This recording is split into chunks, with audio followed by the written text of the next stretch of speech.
Let's see. Hopefully that should do it. Good evening and happy Cinco de Mayo from wherever you hail. All right. So first stream or first test stream really. Wasn't really planning on doing a live stream until I hit that first Patreon goal, but I figured, what the hell. So where do I begin? Well, before I even type anything up, there's a few things I wanted to just rant about. One thing really. Just going to the store the other day, found a lot of different orange juices once you actually start looking at it. And most of them have some pulp or a lot of pulp. And I don't know. I'm just old-fashioned. I'm picky, and I can't imagine anybody wanting pulp. Yeah, that's exactly what I want in my orange juice. Backwash. Anyway, so tonight's content, rather, for the live stream, I'm just going to be typing up a script, more just kind of a summary of, well, something I'm going to do for the players in my D&D session. Usually every Saturday we meet, but this week everybody was either indisposed or had stuff that they had to do. So it was kind of a wash this week. And I decided, for each of their characters, I'm going to run a little solo session, something for them to earn a... the phone's going off.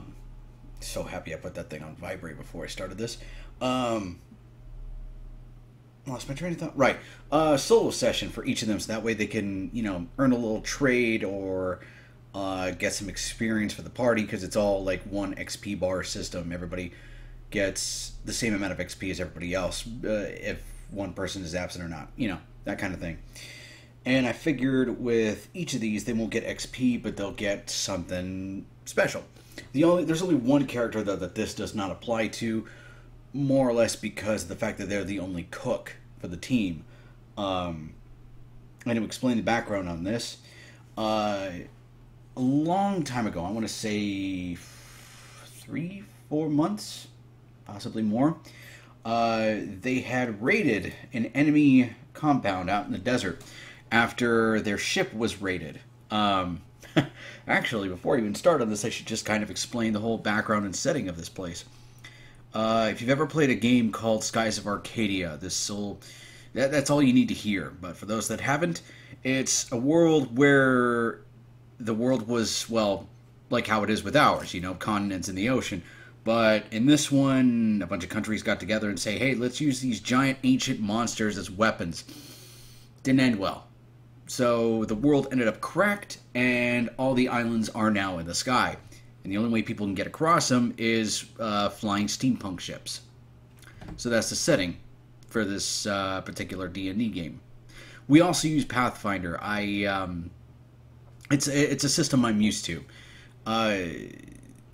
It's actually a system that I've used for ages now, honestly, now that I think about it. But in either case, the main enemies of this world are called the Valuans. They're basically trying to take over the world, of course.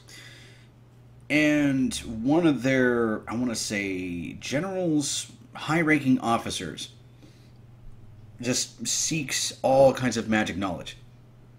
Found out that the crew has a little artifact, a book that has every magic spell ever made, past, present, and future.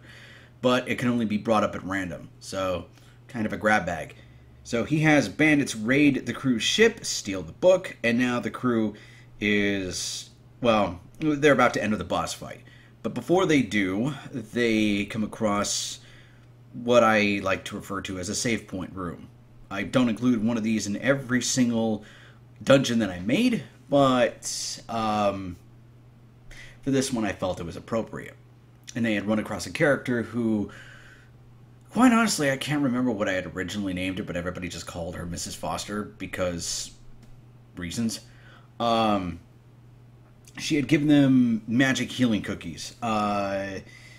And through, it wasn't interrogation. It wasn't through anything mean or anything like that. It was just casual conversation and influence. They had successfully rolled to get the recipe to, make those said magic cookies. And after they had defeated the boss, after a very long boss fight,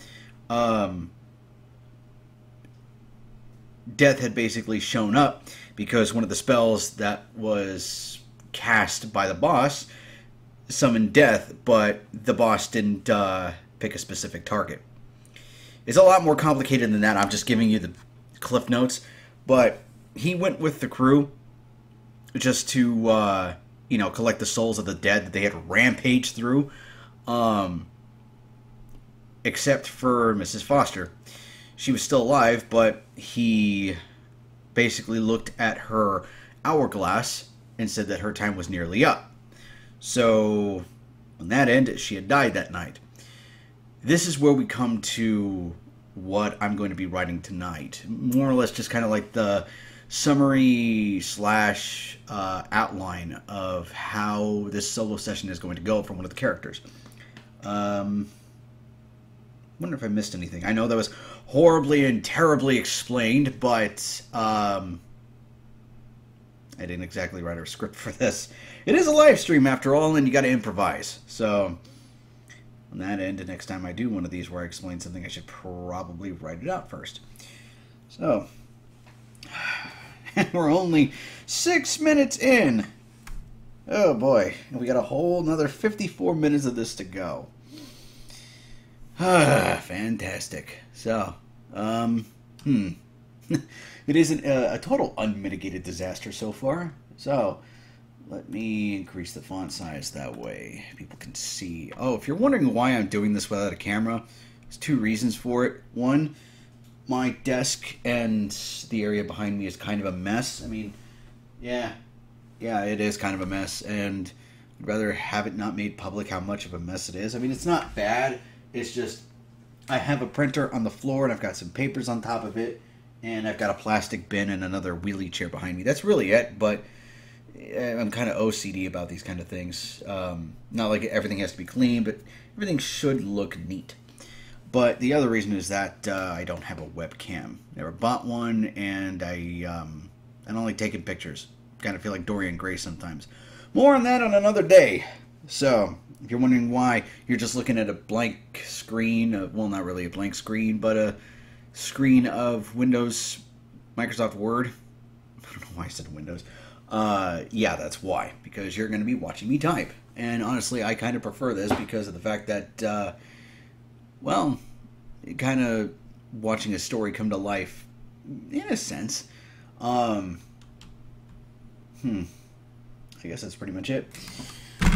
I'll also be narrating most of it because of the fact that, I don't know, sometimes it feels like saying these things out loud.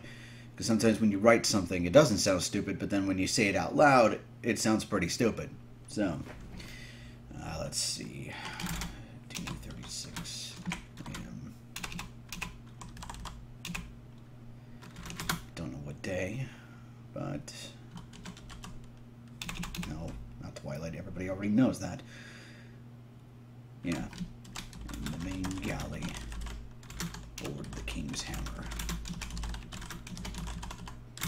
The King's Hammer is the latest in their acquisitions of ships. Funny enough how this was won. There is a place that I made called the Dwarven Mining Company. Guess what it's for?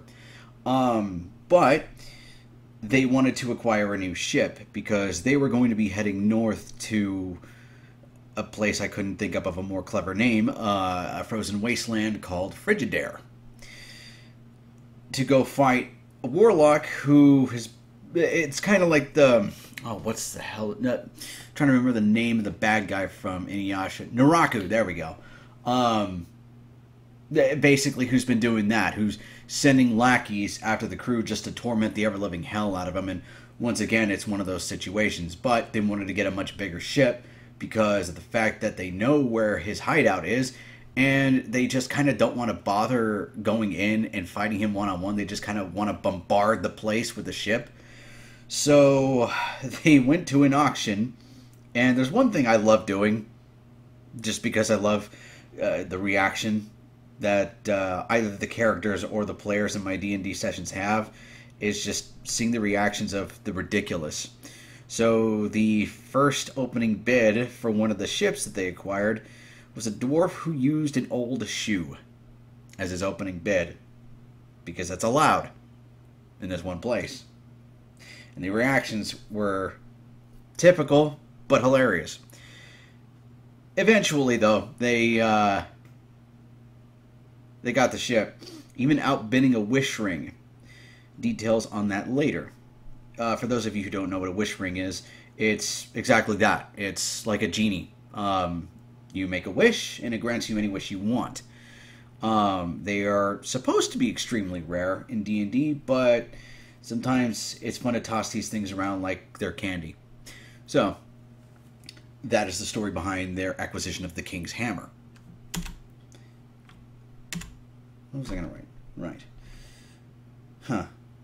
Already, as soon as I start typing up the name of the character,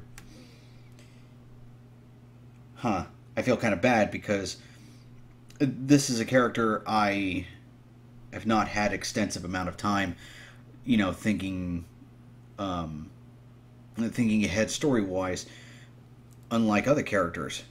It's more so because of the fact that the player isn't as active in the sessions as some of the other players are, so maybe that's why. And I do kind of feel bad. But they're not left behind. They've got plenty of good equipment, have plenty of good skills. Like most of the melee fighters in the game are just a monster on the battlefield. So I shouldn't feel that bad, but at the same time, the only real background I can remember for this one character is the fact that they're an extremely fierce fighter. It is a hybrid, not of like a demon, but like a dark creature and a human. If I'm getting this wrong, then I'm probably going to get yelled at. But yeah, other than that, all I can remember is that her father is a pacifist, her mother is very aggressive, or his mother is very aggressive, and I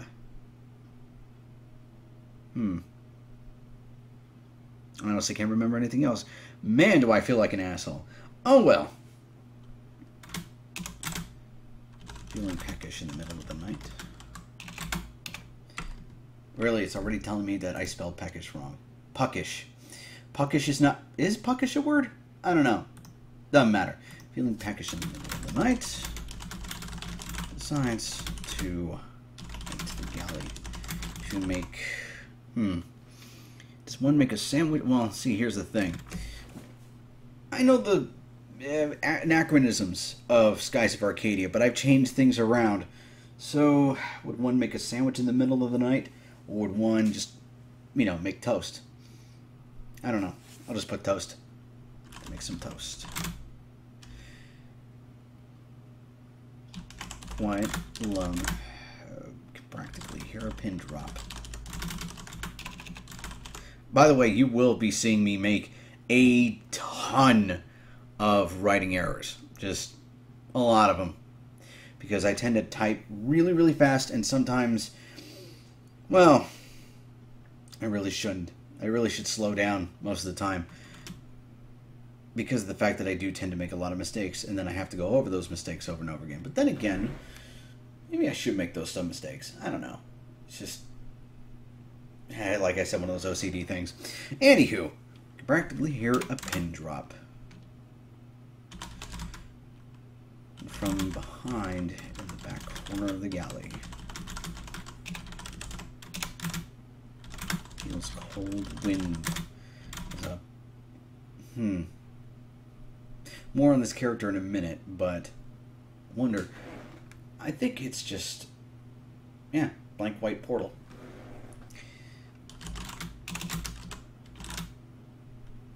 Emerges from nothingness.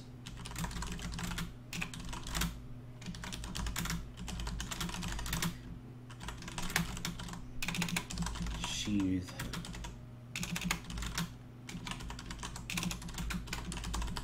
The funny thing about this this weapon, actually, like I said, there's a lot of things I change around in my D&D sessions. One of them being the minimum roll that you need to make to score a critical hit, or at least get the chance to. I push a lot of the rules kind of out the window sometimes, more or less because I like operating on my own terms most of the time, especially when it comes to D&D. Anybody that has been in one of my sessions can tell you that. I don't like sticking to one core book. I will go to other books, bring them in, because sometimes they'll have something really cool or something really neat. Like something I just read about 3.5e for D&D, which is, I think it was called Frostburn. Hold on. Gonna open up my phone, gonna look up the messages, because it was something ridiculous, and it wasn't that long ago. It was, I do apologize for this just coming to a complete and total stop. This happens a lot in my life, where I will try to remember one small detail, and then I'll just spend all day, well, just searching for that one thing. Here it is, Cold Fire Ruin. Yeah, you basically have to cure this disease by setting yourself on fire. Now, that sounds hilarious, but that's kind of ridiculous. Anyway, yeah, his Arcane Rapier is just an upgraded weapon that also does magic damage. But it has a very easy crit rate. So, as I said, these melee fighters are monsters on the battlefield. Maybe that's my own fault, but I can adapt. I should delete so many commas.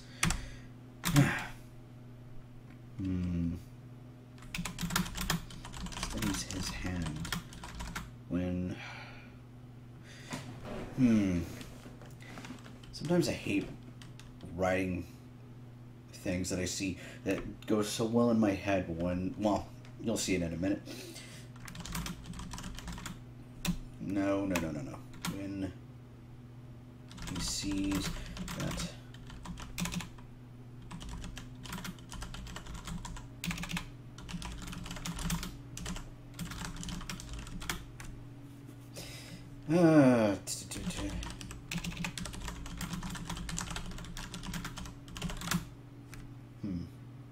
Yeah, that'll work. No. No, that's not how I want to start it.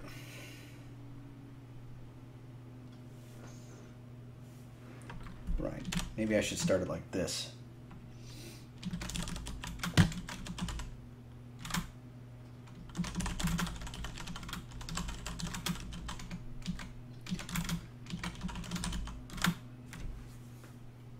Now, to you reading this probably looks goofy as hell, but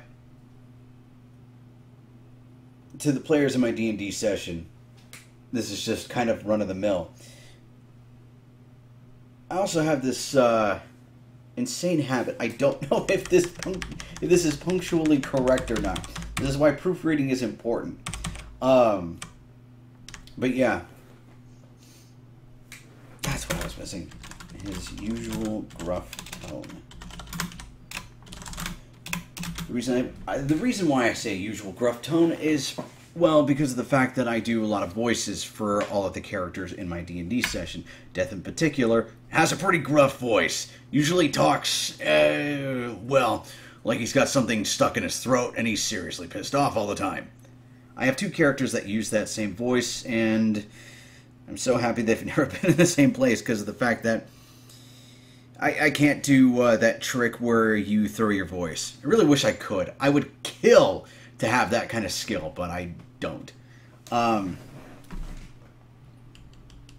was I going with this? Right.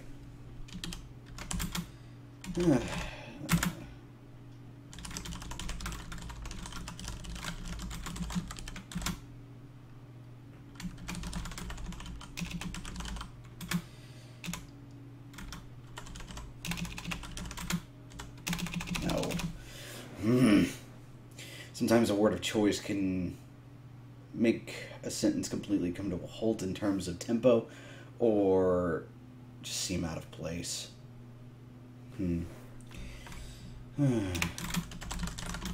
why commas are good, but really should be used sparingly, because I had a English teacher who always said that a comma was like taking a deep breath in the middle of a sentence. So you have a lot of commas, it just goes like da da da da da da comma, da da da da da da comma, and so on and so forth. So I try to use commas sparingly, but at the same time, man, they come in handy. Presuming to make his toast.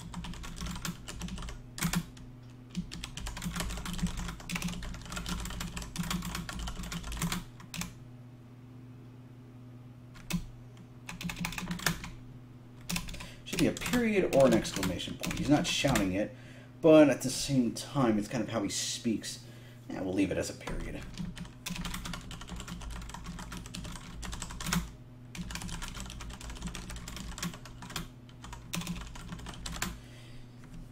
And it was literally in that regard because of the fact that, well, Miss Foster was old and she died of old age.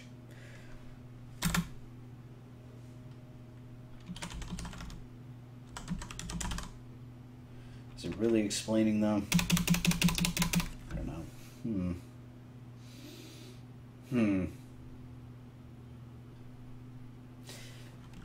I can't just say death says because of the fact that, I don't know. It doesn't sound right. To me, it doesn't sound right. It might sound right to everybody else, but it doesn't sound right to me.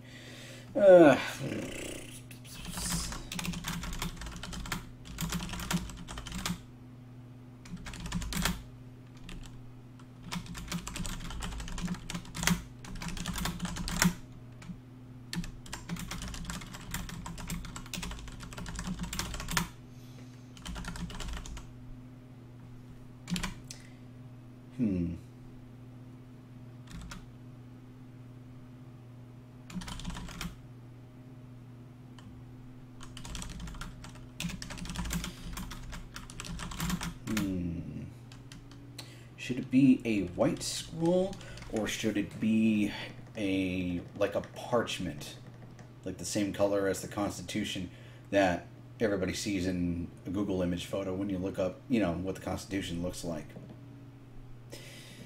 Bit of a off tangent, but I remember doing a little project back when I was a kid where I don't remember if we had to do this for a history class or if it was for an art class, but we had to do something to, it wasn't for like the 4th of July or something, it was maybe for like President's Day weekend or something. I had to do a project for it, and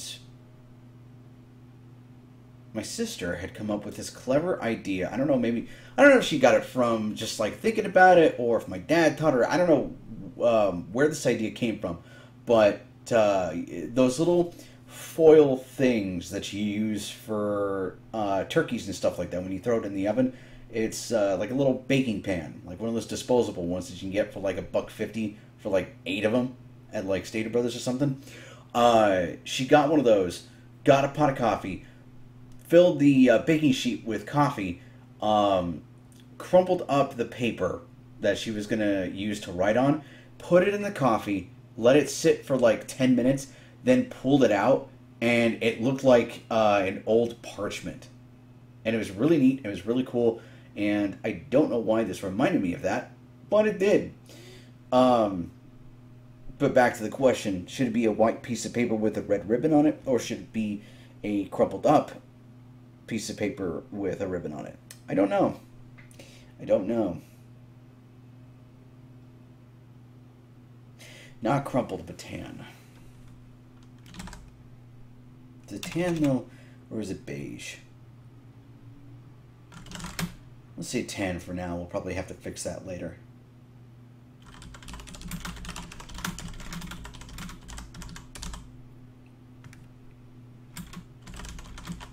Tried it. Tied around it.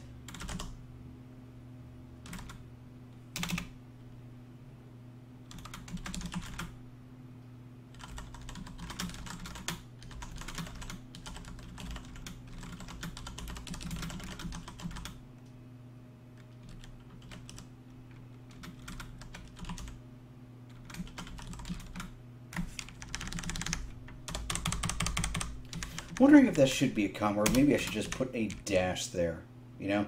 Because it ain't a card, it's a signature. Decisions. It's little things like this that'll keep me from completing a paragraph. Not because it's grammatically correct, but just because style choice. Let's see. To Blake from Mrs. Foster. And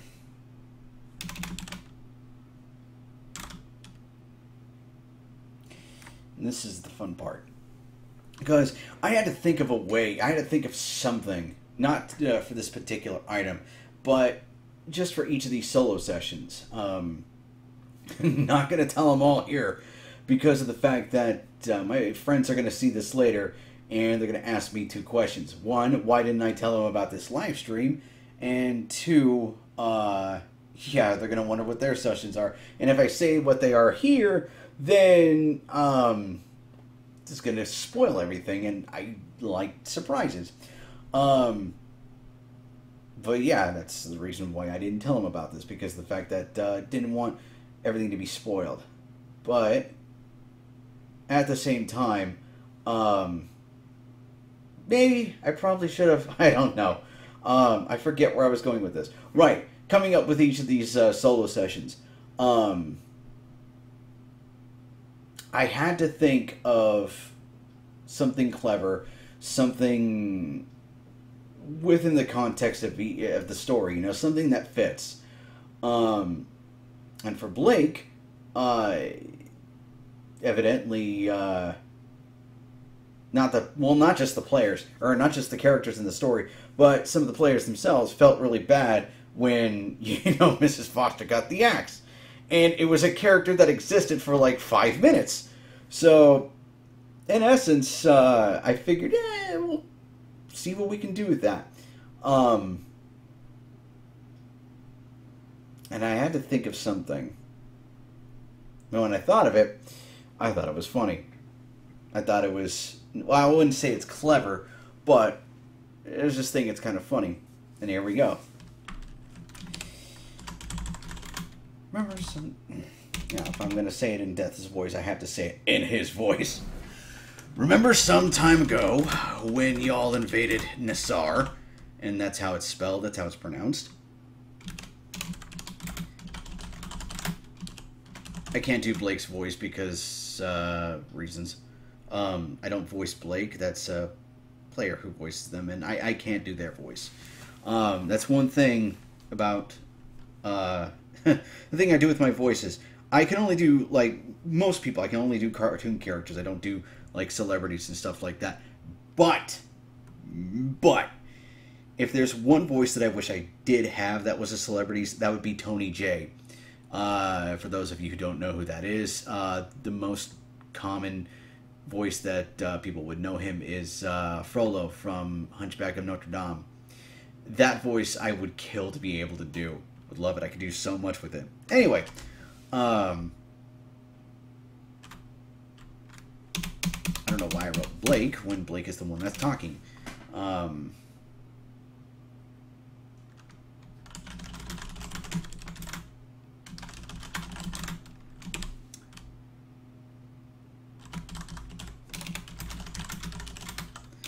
Funny thing about escorting old people to the realm of the dead. Their dottiness, their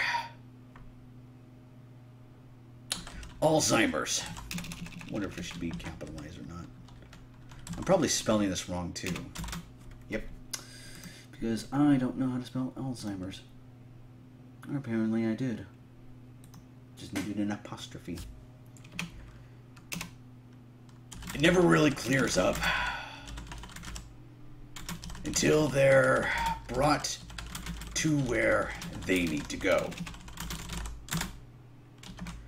So, surprising nobody, I take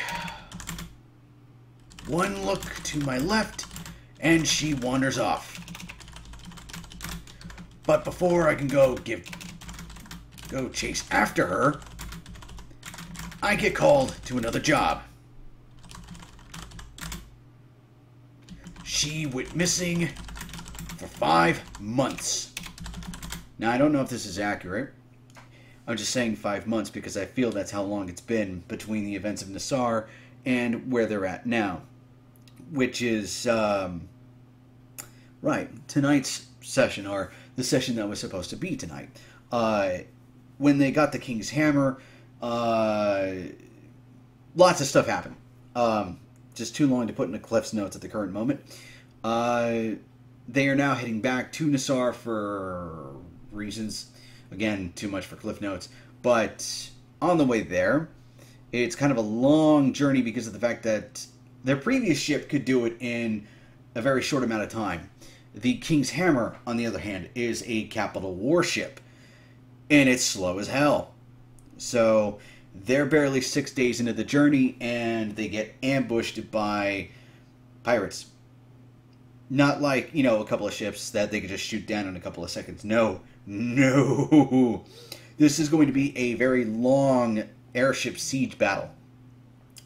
But everybody needed to be there. Well, not everybody, but like, well, let's say if there were 10 players, 9 out of the 10 players needed to be there. And since they had less than half, that's why we kind of postponed it for tonight. Especially less than half. But yeah, all these solo sessions that I decided to make, they take place in between those 6 days. And as far as I know, unless there's maybe 3-4 people in the player group who could correct me on this, as far as how long it's actually been since the events of Nassar. Let's continue.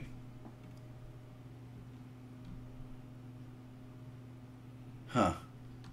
Where to continue after? There's something I missed that I wanted to type before. It's not going to fit here.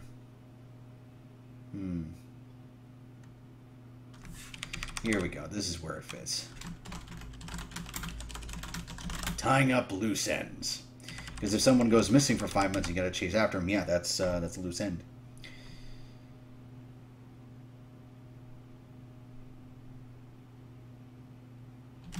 I finally get some free time the other day.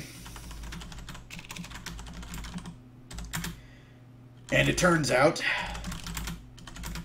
she disappeared and found herself in the realm of beasts. And I spelled disappeared wrong.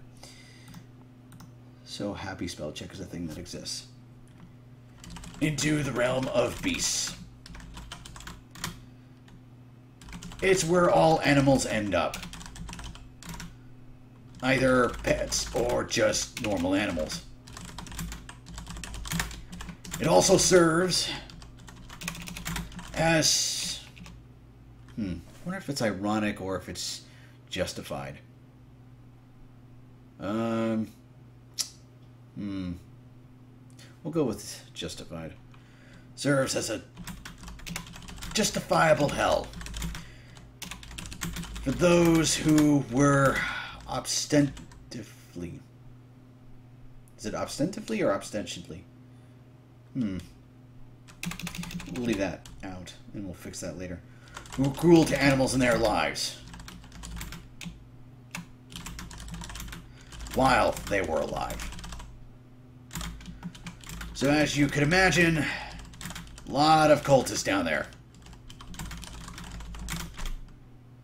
I should say over there. Because down there implies that hell is downward, not a different dimension.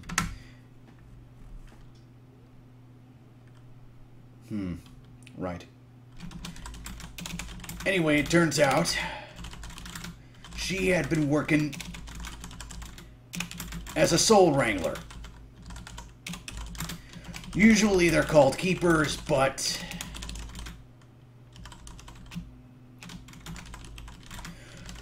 given they act more like cattle wranglers, the title fits.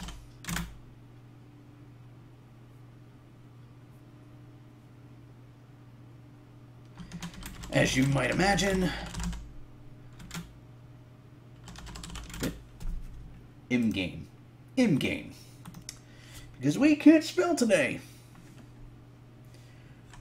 The ones who are there to serve their time in hell. Wait. They're the ones who keep in line those who are there to serve their time in hell. But since her whatever dementia she had never cleared up, and evidently was such a natural at it, they thought she was newcomer? Yeah, let's say newcomer. Newcomer. So when I showed up and explained the situation,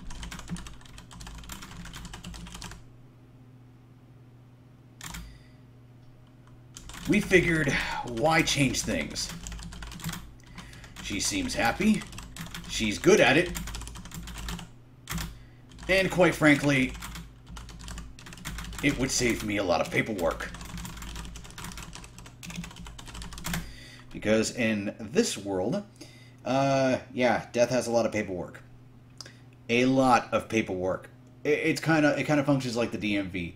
Actually, you know what? Now that it reminds me of Beetlejuice at the end, where he's waiting in line at that one office waiting for his number, and it's just this long piece of paper. That would suck if that was reality. Anyway.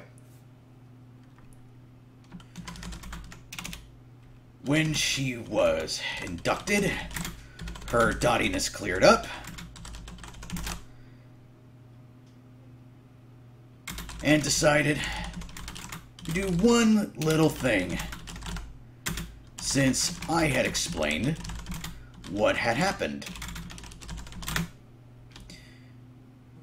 And this is why I'm here.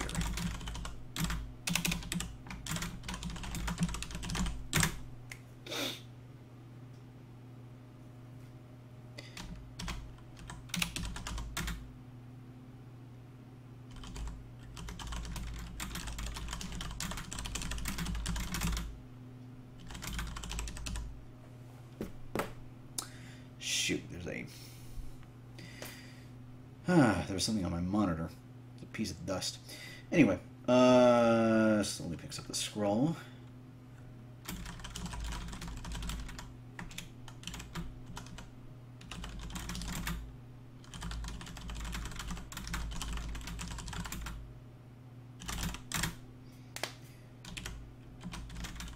She was happy someone was carrying on her cooking legacy.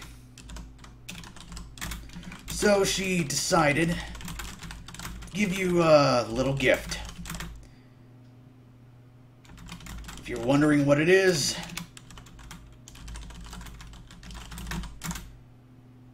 the brownies. Special brownies. Don't know what kind. Don't really care. I'm off. Because I have a lot of work to do. I'll also be back in a few days. Don't ask. You'll know why.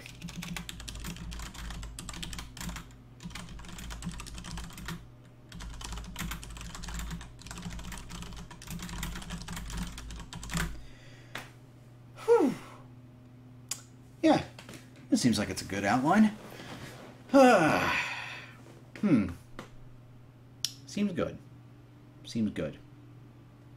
And it's 7:40. Well. Huh. Well, this is interesting. What to do for the other 4 hours? 4 hours. 20 minutes. Jesus. Well, 21 minutes anyway. Honestly, don't rightly know. I honestly did not think I was going to finish it this fast. I know I had something else that I had written up. Oh, no, that was it. Interesting. Huh.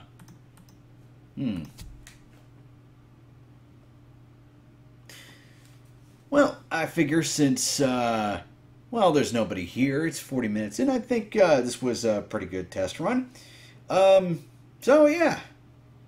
Expect a lot more of these in the future. And,